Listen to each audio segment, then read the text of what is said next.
Hello again. I'm so honored to be here. I'm Cato Andah, and I want to start out by saying Happy Mother's Day to everyone who mothers in any capacity, anyone who nurtures, who loves, people out there. Happy Mothering Sunday. That's tomorrow. Um, I also want to start out by talking about hope. Hope is something that is so important to me.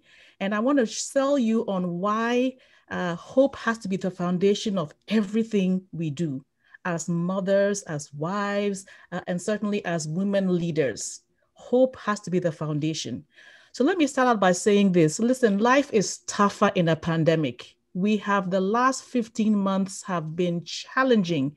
And not only have people had to navigate just the issues of life, but in the last 15 months, they've had to do it against a backdrop of what this pandemic, this COVID-19 has brought us, the sickness, loss of loved ones, loss of livelihoods, financial pressures, people with unstable relationships who've had to, work from home, and that has caused, even more stress on individuals, children who, because of, e-learning and so on, their progress academically hasn't been as good, and that's been pressure on parents. Of course, there's the political division, there's the racial tension. It's been a lot. And the impact of all of this has been negative on our mental health. What I wanted to say is this: we tend to use the terms interchangeably, mental health, mental illness. The fact is, it's a continuum. Everything that has happened has impacted probably every single one of us in terms of our mental health. And so another pandemic has been going on. That's where our mental health has been compromised. And our reality is that if we don't acknowledge it and begin to put things into place, then mental health may then decline into where you have mental illness. So let me start out by just, distinguishing what's the difference between mental health and then mental illness. And, by the way, May is Mental Health Awareness Month. So I feel super privileged to have this stage today. So when we are mentally healthy, then we were able to carry on successful mental activity. That is, be productive in our day-to-day activities. When we're mentally healthy, we're able to maintain fulfilling, healthy relationships. We're able to adapt to change, and we're able to cope with stress. That is what happens when mental health is present.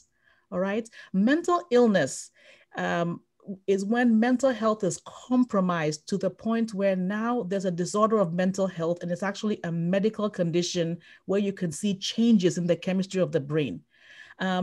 Symptoms of mental illness will significantly disrupt a person's life.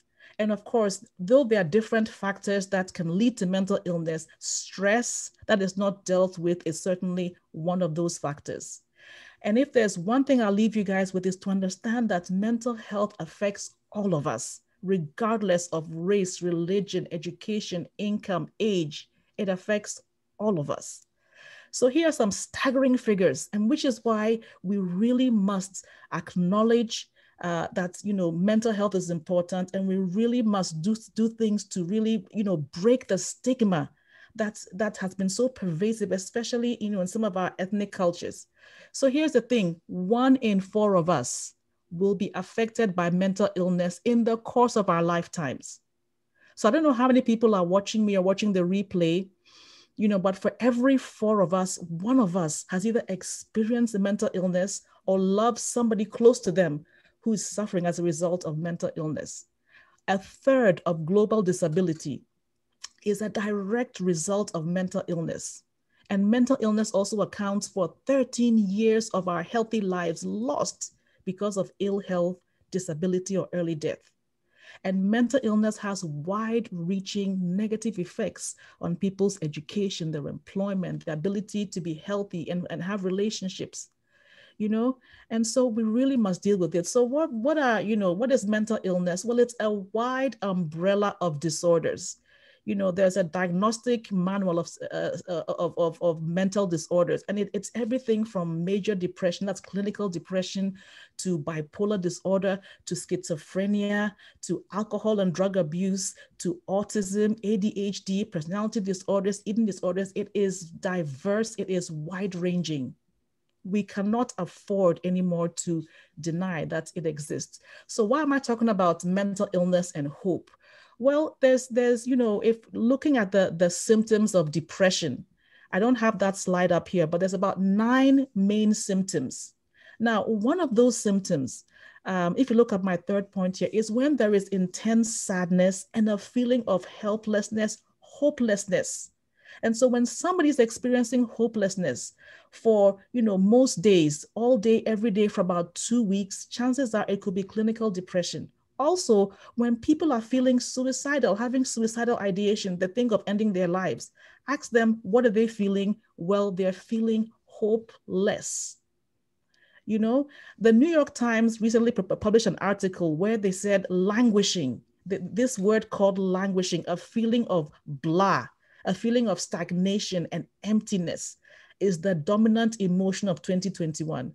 I would even wager, hazard a guess that majority of us have been suffering from a low-grade depression. Now, is this something to, make us, scared and worried and give up on life? No, I'm pointing it out so that we can actively do things to stem that flow and really push us back into a positive expectation of life. So we want to, and so therefore by attacking, just going back to this slide, by really addressing hopelessness and injecting hope, then we're hoping to really increase our resilience, make us mentally healthy so that we can cope with what life brings. So what is hope? Well, hope is this. It's a feeling for sure, an expectation for something to happen, for a better future. But hope is so much more than just an idea or a wish or a feeling. So this is the definition of hope that I love. Hope is the belief that your future can be brighter and better than your past, and that you have a role to play in it. Therefore, hope is a very active process. So there's 3 parts of hope. There's 3 parts of hope. Number 1, we must have goals, which means we must start to envision a future that we desire and set goals, have specific, because hope is specific. We must have goals, and then we must decide on what strategies, they're called way power or pathways, are we going to embark upon to achieve those goals. And then finally, we must have agency, willpower, motivation, mental energy to sustain us. Again, this languishing, this feeling of just being blah, that, is a pandemic on its own, most, very likely. It keeps us from really rising up and achieving. And so part of hope is how do we find the motivation to keep going? Hope is an active approach to life. 2 important elements of hope are this. 1, that we believe that change is possible, and that we expect that the actions we take will result in a better future. So important. Let's believe that change is possible, and that let's expect that the actions we undertake will result in a better future. Hope is intentional, hope is specific, hope is situational, and hope is future focused. So, our belief, as a therapist, one thing I do often is cognitive behavior therapy, where I teach people that your thoughts affect how you feel and will drive your behavior. And this is kind of like an empirical law. The Bible talks about this. People who are, new age, motivational speakers will talk about this. The science of people who deal with like neurophysics and neurochemistry, they will talk about this. Some people talk about it in terms of energy, but your thoughts affect your feelings and will drive your behavior. If you believe that change is possible and that your actions will have a positive outcome, then you are more likely to embark on that positive action. But if you don't believe that change is possible, and you believe that nothing you do will work, then you will stay stuck. Therefore, we must move from this languishing, from this compromised state of mental health, right, to a place where we are moving on to hope. Hope is what makes us resilient. Now, hope acknowledges the truth of the situation and then works to find the best way to cope. And I want to go back, actually, I had said earlier on that hope consists of 3 parts: setting goals, having strategies to achieve those goals, and then the mental energy. Now, just going back actually, because I think this is an important point. In achieving that better future, sometimes the goal may have to change. You know, perhaps this is what I wanted to do. Well, that's not possible. Why? That doesn't mean after that point I begin to languish and not hope. No, I may have to change my goal. Or sometimes in a particular goal, the strategy is not working. So I may need to revamp my strategy. All right. But the point is the goal, you know, of hope definitely always involves that better future. All right. Now, let me just say this. Hope is not in denial of the facts. Hope is in denial that the situation may in fact be dire, that things are not looking good.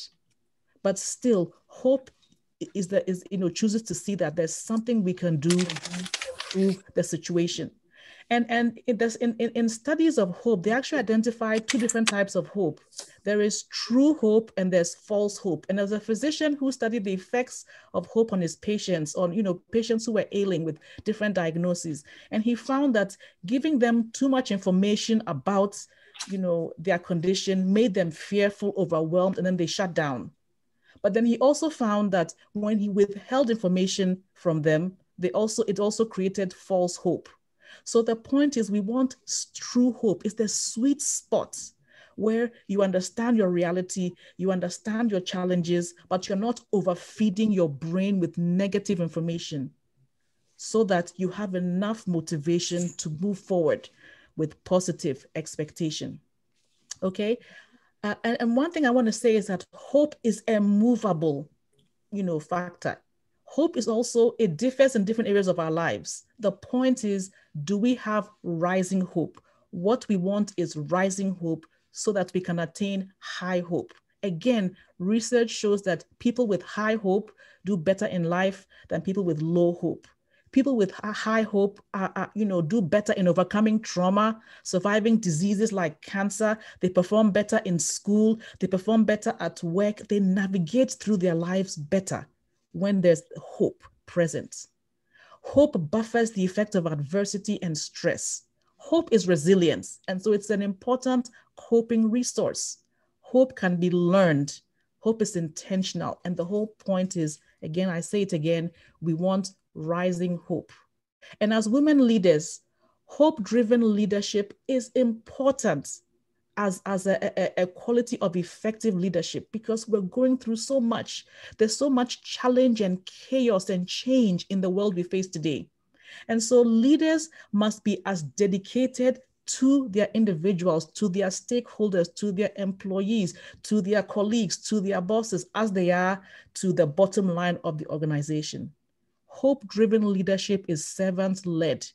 And so when people you work with are treated with respect, compassion, and caring, research shows that it impacts the business in a positive way. And unfortunately, the converse is also true.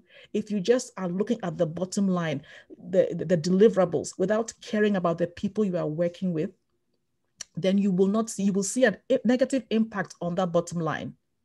So the truth is that hope is what will let you embark on strategies, try new things, gather people together, motivate. That has to happen, but also caring about people has to happen as well. And I'm not sure if my 15 minutes is up yet, but I won't have a time to go through all of these. But listen, there's a whole host of mental health strategies. Google it. Mental health is important. Everybody has been impacted, and we all must have a lifestyle of ways to maintain our mental health. So here's a few things. Keep a regular routine, eat healthy, exercise, have a good sleep every night, do deep breathing, focus on things you love to do, turn off electronics about 30 minutes before bedtime so you can get to bed, limit exposure to bad news. Listen to enough of it to know what's going on and then turn it off. Otherwise, again, you become overwhelmed with all the negativity. Take time to relax and recharge. Stay connected to positive people. Do journaling. Consider counseling, investing in yourself through counseling. And yes, if something is overwhelming you, talk to somebody you trust, talk to a doctor or a medical professional. Sometimes this fight for mental health may involve medication as well. There is no shame in talking about our mental health. This thing is impacting all of us. So let's all rise up together, manage our mental health, and most importantly, let's all have hope.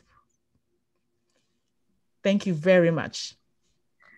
Great. Thank you so much for that insightful presentation. I do invite people on the call to send in your questions. If you have any questions for Ms. Abba, I will read them out and she will answer them for you. But I have a question for you. So you said that to pick ourselves up during these difficult times, we must have goals, we must believe change is possible, and we must expect that our actions will change our future. Now, what if you have absolutely no motivation to pick yourself up? Then where do you start from? So, and that's a great question. Thank you so much, Ifwa. So there's a number of places to start from. First of all, have a support system. You know, have your tribe of like-minded people, you know, men and women you can talk to, somebody wise, somebody who'll keep your confidence. That helps. You know, if you've been suffering for weeks on end, all day, every day, then listen, go see your internal medicine doctor, your family doctor, or make an appointment and see a therapist. There is, again, no shame, you know, if indeed this is actually a clinical depression, because again, you know, people think depression oftentimes is mostly about feeling sad, and that is true. But one of the big hallmarks of depression is just, you know, a feeling of no vim, you know, no vim, no motivation. So if that's been going on for more than, look, even if be conservative, take three weeks, 4 weeks, and you've been having this no motivation, why don't you go and see a doctor? If it's depression or if it's anxiety or some other mental illness, it is a medical condition. We need to understand that. So there's no shame in talking to a doctor. If your blood pressure, you felt your blood pressure was high, you would see a doctor. If really, you know, you're recognizing that, wow, I'm just been so unmotivated for weeks on end, then certainly reach out to a friend you trust, but also consider talking to a doctor. Start from there. You know, start from there. And then, of course, there's, you know, groups like these that motivate women. There's, you know, there's podcasts, there's, you know, YouTube things to keep you motivated. For me, one thing I really love as well is even music, the power of music. And for those who are, you know, faith-based, there's so many, you know, wonderful worship songs and so on that can, again, get you going. But at least start by talking to somebody. That's the start. Don't ignore it. Thank you so much for saying that. I want to hone in a bit more on what you said about mental health and us reaching out. You know, you and I come from a society where people don't really understand depression and mental health issues. So how can we as a larger society throw more of a spotlight on mental health issues to encourage people to actually go seek the help that they need? Because there's a bit of stigma in like in the Ghanaian community, especially in Africa. There's quite a bit of stigma there. You tell someone you're depressed and you're like, oh, depressed? What are you talking about? Just go do something. You know what I mean? And it's more than that. So how do we throw more of a spotlight on these kinds of issues? Well, I think it starts with educating yourself, Ifwa. Go ahead and, you know, read. Again, there's so much information online. So read about mental health, read about, you know, mental illness. It starts there. There's so many of us now who have made it our mission, myself included, to talk about mental health. So there's no lack of, even in our communities. And you know what? Invite someone to come and talk to your, you know, in your church. I'll come. You know, I may not be able to come physically, but thanks to technology, there's so much, and you know, and so far further we can go now. So there's many of us. There's a mental health advocacy for Ghanaian mental health professionals in Ghana and in the diaspora. That's just one. You know, there's many individuals who have made it their mission to talk about mental health and encourage people to seek mental health. You know, when Akosua said to me, you know, Abba, will you come? I was like, yes, you know. I actually had other things going on today, but I'm like, yes, any chance to be able to talk about mental health, that is a mission. So it starts with us. You know, even posting the symptoms of depression, posting that May is Mental Health Awareness Month, posting that if you are finding that you are feeling these ways, you know, don't ignore it, talk to somebody. All of these are ways. It starts with just a spark, and we continue to, you know, believe with hope that as we continue, it will continue to, you know, take root. But yes, the stigma is there. Yes, it is great. But yes, even as Ghanaians, we are doing a whole lot to change that.